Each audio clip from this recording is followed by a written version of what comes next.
Both these fencers are coached by the same tremendous Frenchman. But as you say, Daniel Levavassier is the Chinese national coach. So when it comes down to a situation like this, does he absolutely 100% go for the Chinese fencer and get right behind the Chinese fencer? Or will there be an agreement between both the coaches that they will just be there to offer some moral support? What's the situation? No, this is professional, serious fencing. Levavassier will be absolutely the coach for the Chinese team, and he will give them, what is necessary. It's not a kind of friendly match, in which case you might have those kinds of agreements. Let's not coach too much. This is serious stuff, the final of a Grand Prix. So he's not going to be holding back any of his coaching, I imagine. I can't speak for him personally, but I know that it wouldn't be that they have any kind of agreement. So it's progressing very quickly here. Started off by a lovely attack to thigh from Sarah Besbes. It's now 2-1 for her. But going back to the coaching situation, as things level up, like you say, it's going fast, but it's even at the moment. But surely, if he's the coach of the opponent of the fencer he's coaching, he knows what the opponent's going to do, because he's taught her to do it. He's the Grand Master, you're right, he knows everything. But then again, Sarah Besbes knows what she does, and so she knows the system as well. They're both, who can play the system better? The system of thought and of training is Levavassier's, but they can both use it themselves. Sure. That's the beauty of one of the beauties of fencing, that you are there on the piece by yourself. He's not conducting everything. And I think that's why there hasn't been the kind of normal 3 minutes of investigation, because they don't need it. Yeah, they know what the other one's going to do. Exactly. Well, we've ticked past a minute in this first period, and there's still not much between them. And so I suppose from what you're saying, Mary, what we're going to see here is who's got the better personal tactical approach to the match, and who can adapt quicker to the other one changing. Well, they've also got different kind of best moves. So the Chinese is very strong, really tall, with strong legs, strong all round actually. She takes the blade very well, and she's going to want to do those accelerated big lunge attacks. Besbes actually is also showing her aggressive side here with some beautiful attacks to thigh, but she's pommeler. She's also going to want to be going backwards with the counter attack on Xu's attack. So yes, the same fencing master, yes, the same theory of fencing, but actually quite different fences.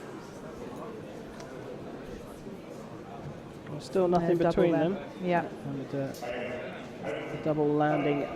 Xu is in the lead. We're halfway through the first period of this gold medal match. Now, we know that Sarah Besbes has qualified as the African zonal spot, because Tunisia didn't qualify.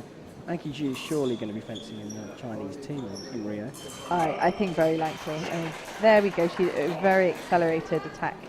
A lovely change of pace from Xu. We'll see that in slow motion. Here we go. We zoom out from the blades. And it's actually direct to wrist. With Xu's current form, I'd be very surprised if she wasn't on the Chinese team.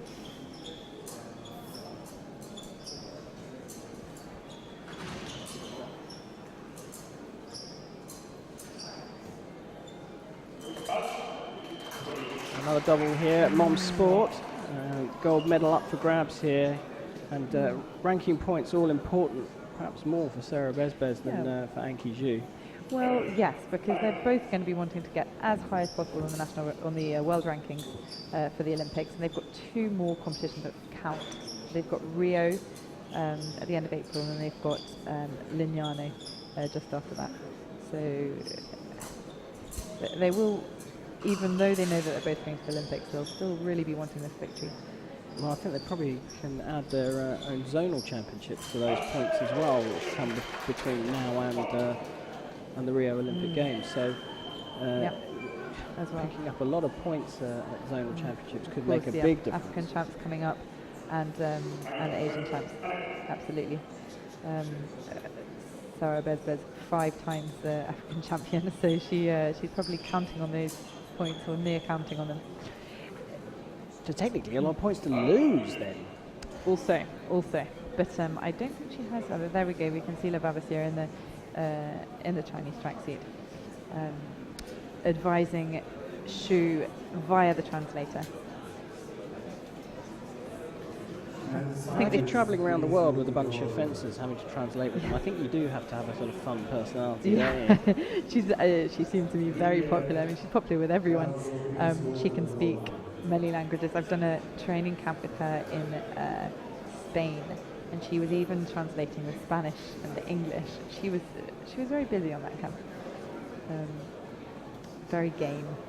She sometimes joins in with things just for fun.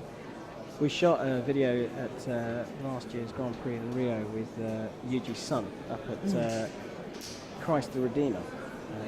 She was there then, and yes, I can concur with you that she is an awful lot of fun. I won't give you the translation of my nickname that Xu CHN gave me because it's just too embarrassing. I'm going to ask her. So the second period.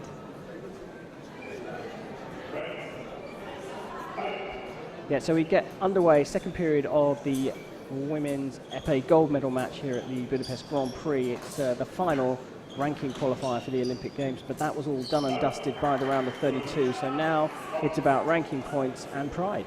And the gold medal and the title of this Grand Prix is what both of these fencers are going to want. Xu has got a slight lead, but plenty of time left for Besbes to claw it back, and she won't be in a rush. Well, she seems to be.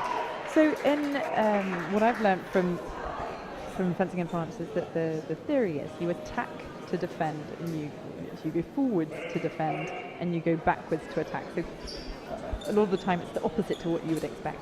So I think this is what Sarah's doing now. She's actually pushing to get a reaction from the Chinese, which she will do something with. Right. But she's controlling it by pushing. So she wants, as she just did in that last hit, she wants to get a straight arm reaction from the Chinese, which she can then take and use to hit. Or she'll go direct to leg if she doesn't get a reaction.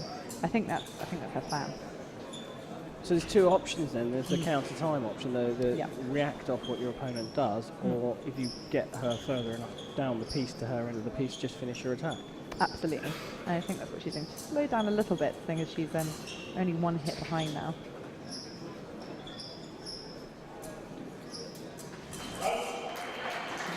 Double.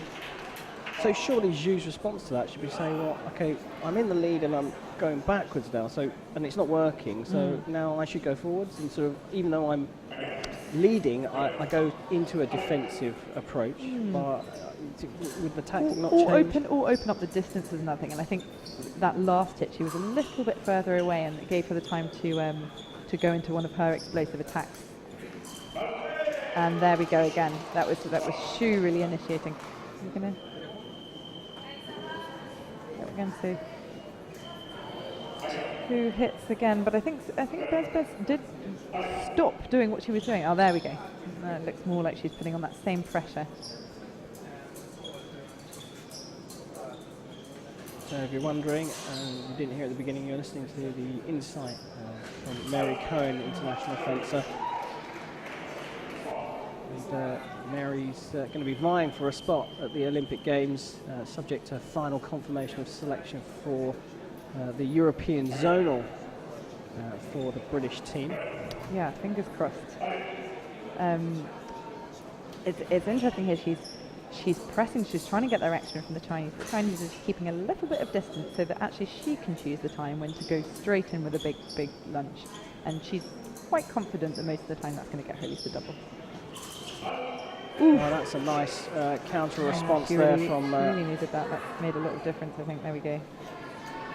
So that was one of those things you train for, but you don't often actually get, which is just to hit just on the hand as someone's coming in. A difficult hit to get in this high speed of a top class épée match. Are you, as a current international fencer, are you in agreement with me that these slow motion replays on TV just really bring our sport to life? Oh, I love them. I mean, I wish I had them every single day in training, just to see what was going on. It's also useful for commentating. Yeah, it does help. It's so fast. I was saying to our other guest commentator that even in slow motion, the fencing happens fast. But here, it looks like I think Xu is getting very close to getting the gold medal here. And does she go for it? She does, and Besbes is ready. She was waiting, yeah. Back within 2. This isn't done yet, is it, Mary? No, and there's lots of time. So if she decides to wait for the attack and take the parry, then she actually has the time to do that. Yeah, only in the second period. There's a whole 3 minutes after this, but I'm not sure that Xu's going to hang around for all that time. No, she'll want. Oh, she goes quite for right. it. You're quite right. That gets a double.